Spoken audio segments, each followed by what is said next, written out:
Wesley attend le bus scolaire sur une route de campagne dans le Dakota du Nord. Il monte dans le bus et s'assoit sur le siège arrière. Le bus scolaire croise un groupe d'enfants qui lui lancent des boules de neige et le traitent de fusée attardée. Dans l'école pour enfants sourds, ils apprennent à signer le serment d'allégeance en langue des signes. Un camarade de classe de Wesley l'intimide toujours en lui mettant des crottes de nez dans les cheveux, mais Wesley fait semblant de ne pas s'en apercevoir. Il descend du bus scolaire au bord de la route et rentre chez lui à pied à travers les bois. Ils vivent dans une petite communauté. Pendant le dîner familial, Gail, la mère de Wesley, lit l'avis de défaut de paiement de l'hypothèque. Elle demande aux enfants ce qu'ils veulent pour le dîner. Amber, la sœur de Wesley, dit qu'elle veut un crocodile pour le dessert. Après le dîner, Wesley joue aux dames avec sa mère et la bête, mais sa mère semble le laisser gagner pour motiver Wesley. Le lendemain, sur le chemin de l'école, Wesley remarque un énorme barrage routier. Il y a de nombreuses voitures de police et une ambulance près du bâtiment. Lorsqu'il rentre de l'école, sa mère lui annonce que son père Ronnie est rentré à la maison après une longue absence. Wesley est un peu réticent lorsque son père lui demande de le serrer dans ses bras. Le garçon est loin d'être heureux de voir son père, mais il le serre quand même dans ses bras. Il se prépare pour le dîner. Ronnie travaille comme chauffeur de camion et dit qu'il ne sait pas quand son patron l'enverra faire un autre voyage. Pendant le dîner, Ronnie parle d'une fusillade qui a eu lieu près de chez lui. Elle a coûté la vie à 4 personnes et a fait beaucoup de bruit dans les médias. Gail change de sujet et dit que Wesley a obtenu un score de 95 au test d'histoire, ne se trompant qu'à une seule question sur la bataille de Saratoga. Le père n'est pas très ému par sa performance. La mère demande à Wesley s'il veut plus de nourriture et prononce ces mots en langage des signes. Ronnie lui demande d'arrêter de faire cela parce que le garçon peut lire sur les lèvres et porte un appareil auditif et qu'il devrait le traiter comme une personne normale. Il semble particulièrement agacé par cette situation. Gail répond qu'il est plus facile pour Wesley de comprendre les mots de cette façon. Le lendemain matin, Ronnie dit à Wesley que sa mère passera la nuit chez sa grand-mère à Bismarck et qu'il s'occupera de lui. Il donne à Wesley un sac à lunch. À l'école, lorsque Wesley ouvre son déjeuner, la brute lui frotte à nouveau les cheveux avec des crottes de nez. Sur le chemin du retour, il trouve un homme allongé dans la neige avec un sac de sport. Ses mains sont couvertes de sang et on dirait qu'il est couché là depuis longtemps. Wesley s'éloigne de lui en courant. Il demande de l'aide à son père, mais celui-ci répare un acteur et ne veut pas se laisser distraire. Il ne comprend pas non plus les signes de Wesley. Wesley décide de courir jusqu'à l'endroit où l'homme était couché et son père le suit. Lorsqu'ils reviennent sur les lieux, Wesley constate que l'homme est déjà parti.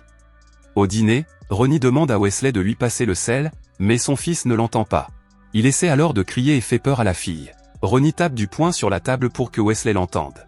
Le soir, Wesley sort de sa chambre et décide d'aller chercher le sans-abri. Avant de partir, il regarde son père dormir devant la télévision. En cherchant près de l'endroit où il a vu l'homme pour la première fois, il le trouve enfin. Il le tire sur un traîneau, l'attache à sa culotte et le traîne jusqu'à une grange abandonnée. Il l'allonge sur le foin et le couvre de couvertures chaudes. Lorsque l'homme ouvre les yeux, Wesley le fait taire. À bout de force, le sans-abri se rendort. Il se réveille au matin. Il constate que le garçon est toujours là. En discutant avec Wesley, celui-ci se rend compte que le garçon n'entend rien et lui dit « Ne t'inquiète pas, il ne te manquera pas beaucoup ».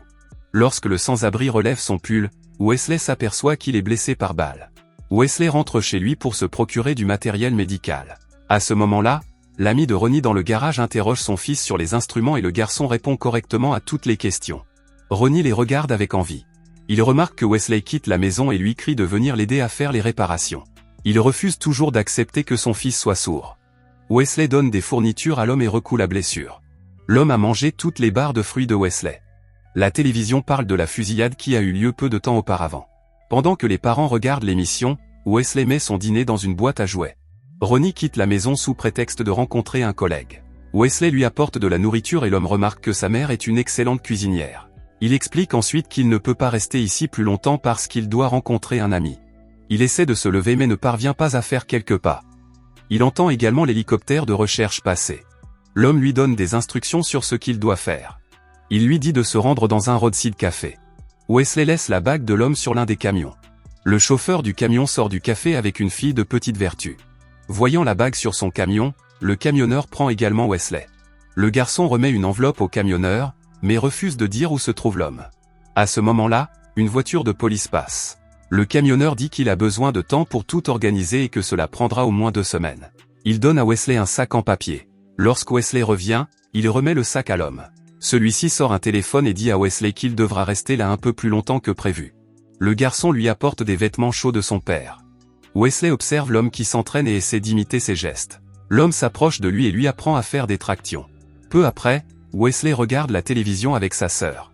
Lorsque sa mère rentre à la maison, elle lui pose des questions sur l'école et la brute. Son père rentre à la maison avec du bois à la main.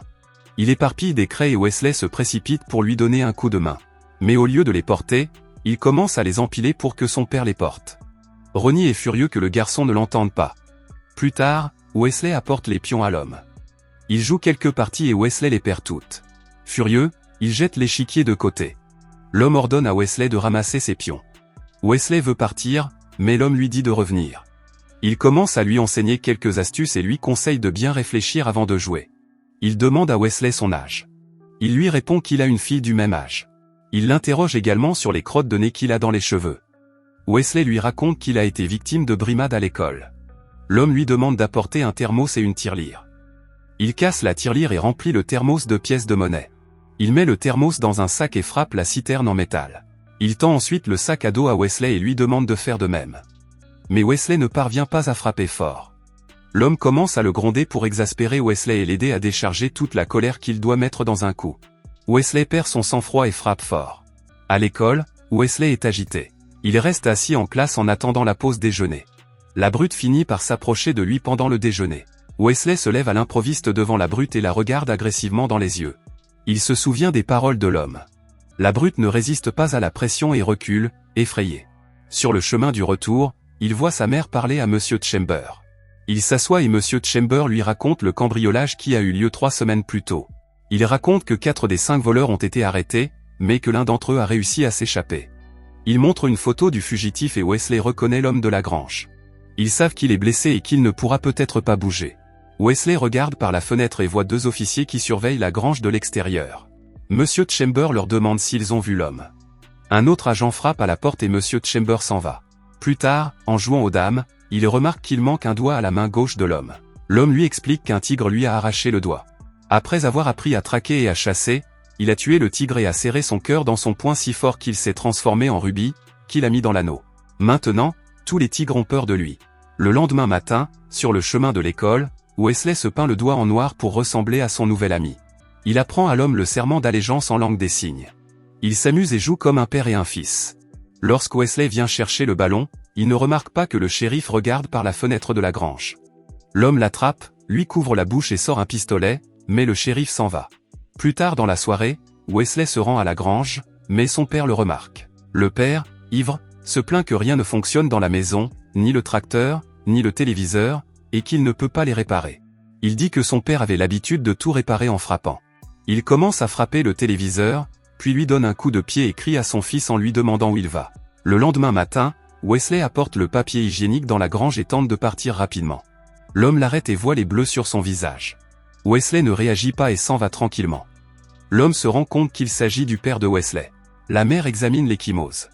Roniment dit que Wesley s'est approché accidentellement de l'homme pendant qu'il donnait un coup de poing à la télévision et qu'il lui a donné un coup de coude accidentellement. Plus tard dans la soirée, Ronnie boit un verre au bar. Lorsqu'il sort pour uriner, un homme s'approche de lui.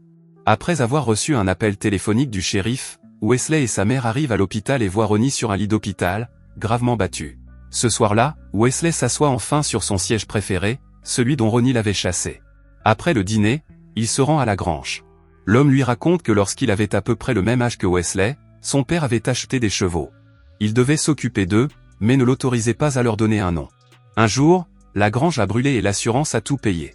Le père pensa qu'il serait plus facile de les laisser partir s'ils ne connaissaient pas leur nom. S'endormant, l'homme dit qu'il prendrait Wesley avec lui et qu'ils pourraient vivre ensemble avec sa fille qui s'occuperait des chevaux. Le matin, à l'école, les enfants apprennent une nouvelle phrase en langue des signes, « Je pars en voyage ». Wesley ferme les yeux et s'imagine en train de s'occuper des chevaux à la ferme avec le palefrenier et sa fille. Lorsqu'il rend visite à son père à l'hôpital, il trouve 2 enquêteurs qui lui montrent une photo de l'homme pour l'identifier. Plus tard dans l'après-midi, l'homme révèle qu'un chasse-neige passe plus souvent. Parfois, il se range sur le côté de la route et s'arrête devant leur maison. Wesley se réveille la nuit et remarque les gyrophares des voitures de police et les projecteurs d'un hélicoptère. Le lendemain, l'homme dit que le gros hélicoptère n'est jamais passé de la journée. Il demande si Wesley a parlé de lui à quelqu'un. Wesley prend son sac à dos et se rend à la grange. L'homme, comme d'habitude, lui demande ce qu'il a apporté pour le dîner. Wesley est confus. L'homme saisit le sac à dos, mais Wesley ne le lâche pas. Le sac à dos s'ouvre et il en sort un thermos de pièces de monnaie. L'homme dit à Wesley de se préparer pour le lendemain soir. Le lendemain soir, Wesley met ses jouets dans un sac. En quittant la maison, il va voir sa sœur et lui dit en langage des signes qu'il part en voyage. Il joue aux dames avec l'homme et Wesley finit par gagner. Le chauffeur du camion l'appelle et lui dit de partir. L'homme donne l'échiquier à Wesley et salue le garçon, mais Wesley est choqué, il pensait qu'ils partiraient ensemble. Wesley, désespéré, prononce un mot pour la première fois. Il saisit l'homme et ne le lâche plus.